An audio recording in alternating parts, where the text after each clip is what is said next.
이 시간 함께 묵상하실 하나님의 말씀은 이사야서 41장 8절로부터 10절의 말씀입니다.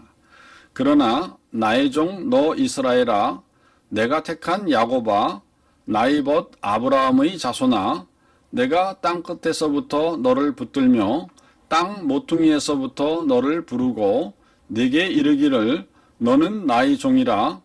내가 너를 택하고 싫어하여 버리지 아니하였다 하였노라. 두려워하지 말라. 내가 너와 함께함이라. 놀라지 말라. 나는 네 하나님이 됨이라. 내가 너를 굳세게 하리라. 참으로 너를 도와주리라. 참으로 나의 의로운 오른손으로 너를 붙들리라. 아멘. 뉴욕타임즈의 1992년 11월 21일자 판에 프랭크 엘러라는 사람의 이야기가 실렸습니다. 엘러는 빌 클린턴 대통령의 영국 옥스퍼드 대학 유학 시절에 같은 기숙사방을 쓰던 룸메이트였습니다.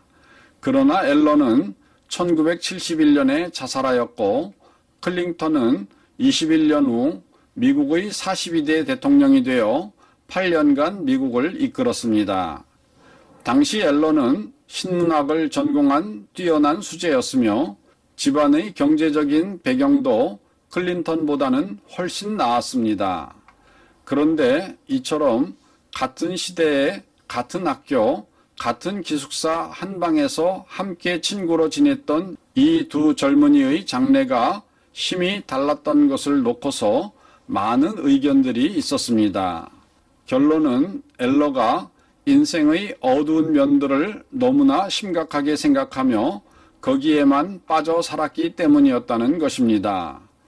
엘러는 특히 1960년대의 월남전에서 벌어진 참상에 큰 쇼크를 받았고 그 처참함에 대해 매우 민감하였는데 그는 평소에도 심성이 기본적으로 부정적이며 비관적인 사고방식을 가진 사람이었습니다. 하지만 똑같은 환경과 여건 속에서도 클린턴은 미래를 희망적으로 보고 현재의 여건에 대해 감사하며 긍정적인 사고방식을 가졌습니다. 그리고 이러한 차이가 같은 출발선상에 서 있던 이 두 젊은이들의 삶을 크게 바꾸어 놓았던 것입니다.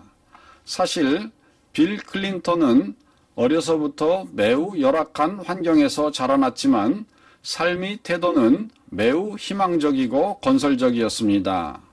클린턴의 친아버지인 윌리엄 제퍼슨 브라이스는 여행사 직원이었는데 클린턴이 태어나기 3개월 전에 자동차 사고로 익사하였고 클린턴의 어머니 버지니아 델 캐시디는 클린턴이 태어나자 간호사 공부를 위해 클린턴을 할아버지에게 맡기고 4년간이나 공부를 위해 아들을 떠나 있었습니다. 그리고 클린턴이 4살 때인 1950년에 재혼하였지만 재혼한 남편은 도박꾼이자 알코올 중독자여서 많은 고통을 받았습니다. 클린턴의 계부는 자주 클린턴의 친모와 클린턴의 이복 형제인 로저 클린턴 주니어를 학대하였습니다.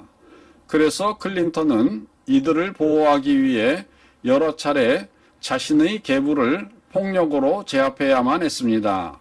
그리고 클린턴은 로저 클린턴이 자신의 이복 동생이었지만 일하는 홀어머니를 도와야 했기 때문에 줄곧 어린 동생을 자전거에 태우고 운동장 잔디에서 야구와 풋볼을 하였습니다. 이처럼 이 둘은 성인이 된 후에도 동기 간의 의가 좋기로 유명하였는데 동생은 형의 격려와 도움이 없었으면 공부도 계속하지 못했을 것이다 라고 회고하였습니다. 그렇습니다. 이처럼 세상에서도 무너지는 집안에 오직 한 사람, 불우한 과거와 신세를 탓하지 않고 현재를 감사하며 미래를 믿고 역경을 돌파하는 신념과 꿈의 사람이 있을 때에는 집안이 일어설 수가 있습니다. 그런데 우리 성도들에게는 결코 실패할 수 없는 확실한 반석 되신 하나님의 보호하심과 인도하심이 있습니다. 그러므로 우리 성도들은 어떠한 상황에서도 환경을 보고 낙심할 것이 아니라 하나님의 불기둥과 구름기둥을 보고 믿음으로 나아가야만 합니다. 그럴 때 우리 하나님께서는 우리의 삶을 책임져 주시고 큰 승리를 허락하십니다. 오늘도 선하신 하나님을 의지하여 티끌 가운데 일어서고 힘차게 날아오르는 독수리의 삶을 사시는 성도 되시기를 주님의 이름으로 축원드립니다. 다 같이 기도하시겠습니다. 사랑하는 하나님 아버지, 우리가 세상을 살다 보면 참으로 힘들고 어려울 때를 만날 때가 있습니다. 다윗의 고백처럼 기가 막힐 웅덩이와 수렁을 만날 때도 있습니다. 그러나 이러한 상황과 처지에 묶이지 말고 하나님을 바라보고 의지하며 믿음으로 참고 인내하고 주님께 간구할 때 주님께서 주시는 힘으로 힘차게 날아오를 수 있는 저희들이 될 수 있도록 인도하여 주시옵소서. 우리 하나님은 환난 중에 만날 산성이시며 또한 굳건한 반석이 되십니다. 하나님을 의지하는 자는 결코 실패하지 않습니다. 하나님, 오늘도 우리의 반석되어 주셔서 흔들리지 않고 주님을 의지하여 굳게 서는 하나님의 아들, 딸들 될 수 있게 도와주시기를 우리 주 예수님의 이름으로 기도드리옵나이다. 아멘.